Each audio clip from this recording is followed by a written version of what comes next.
The headlines: Maria Agard formally takes her BLP expulsion case to court. Man charged with murder in Plainfield truck death. And a record for the Windies on day one in Australia. Welcome to Nation News for Thursday, December the 10th, 2015.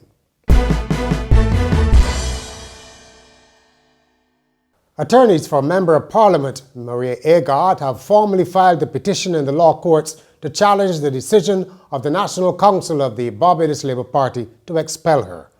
The Christchurch West MP, who is represented by Queen's Counsel Hal Gollop and Lynette Eastman, is contesting the fairness and legitimacy of last month's ejection.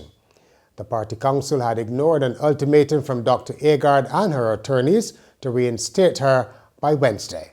Mr. Gollop told Nation News that it is now up to the court to test the validity of the party's action. A 46-year-old man has appeared in court charged with murder following the death of a teenager on a St. Michael playing field. Kadeem Wilfred died on Tuesday after he was hit by a truck on Arsenal Pasture in Jackson. Eyewitnesses said the 18-year-old had earlier been involved in a dispute with another man.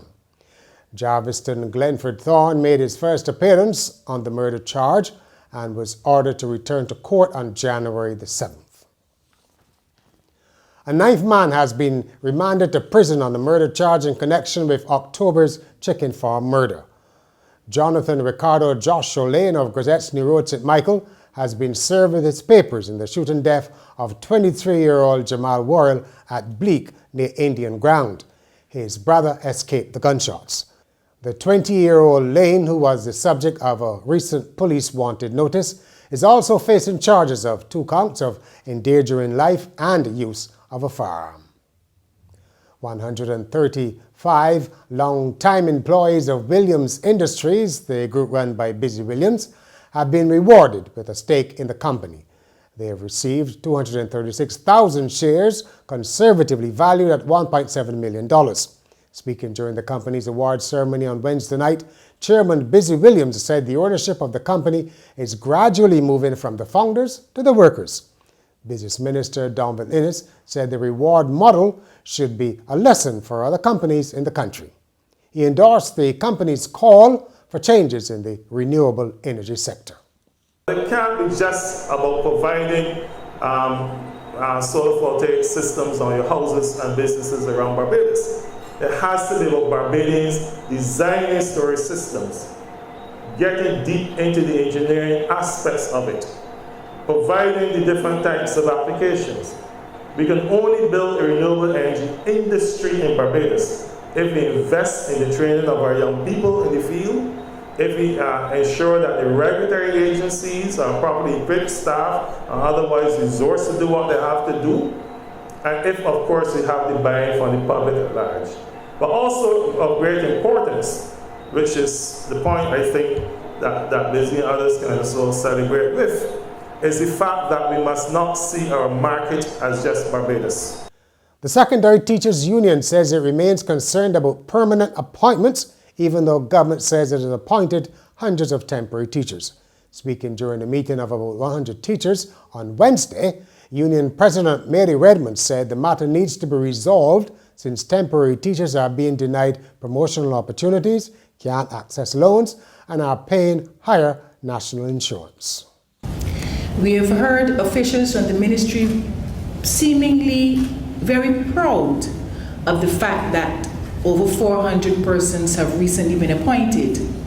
What they have conveniently forgotten is the number of years that these persons have had to wait, some in excess of 10 years, for these appointments to come through.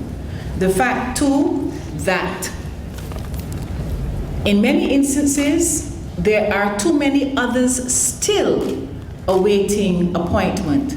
Some of those persons are persons who fall under the Public Service Act and therefore should have been appointed from the 1st of January 2008, and they still remain, as we say in the BSTU, disappointed.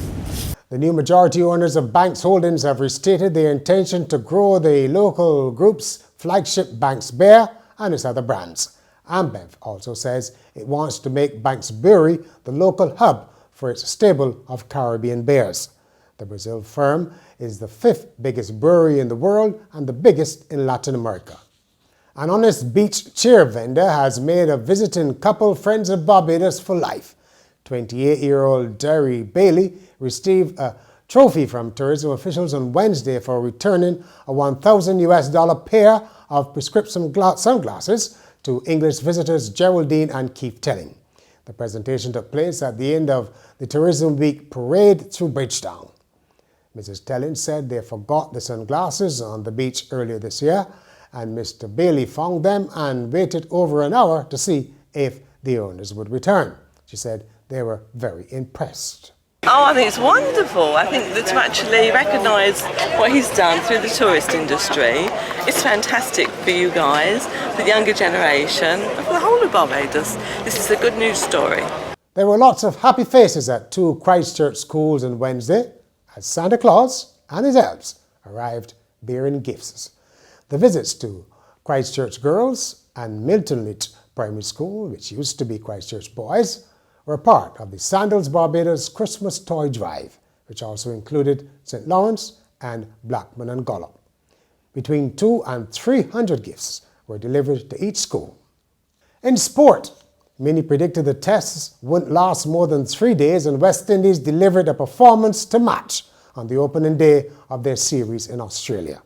The Aussies were due to resume day 2 on a commanding 438-for-3, thanks to unbeaten hundreds in a triple-century stand from Adam Burgess and Sean Marsh. Those 438 runs were the most the West Indies have ever conceded in a day in tests, so an unwarranted record for this ragtag bunch. Jamel Warrican, who took 2 expensive wickets, said the partnership put the West Indies on the back foot. Yeah, we thought we were in a good position just before lunch. Having Australia 120 odd for 3, we thought that we could have at least brought them up for 250, 280, but partnership between Burgess and Marsh was very good. Put us on the back foot, well, really on the back foot. So it's up to the guys now for tomorrow to come out and bowl well and see if we can get some wicket. And finally, a man who Florida authorities say was growing marijuana in a storage unit panicked when he heard a police helicopter hovering nearby and called 911 to surrender. The problem? Police officers were in the neighborhood on Wednesday afternoon to investigate an unrelated suspicious death. It was shortly after 12:30 p.m. when 47-year-old Jasper Harrison told the police dispatcher he was the guy they were looking for, adding that he wanted to come out without being shot.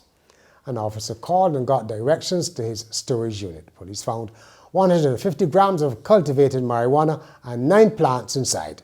Harrison faces charges of growing marijuana within 1,000 feet of a school and intent to sell.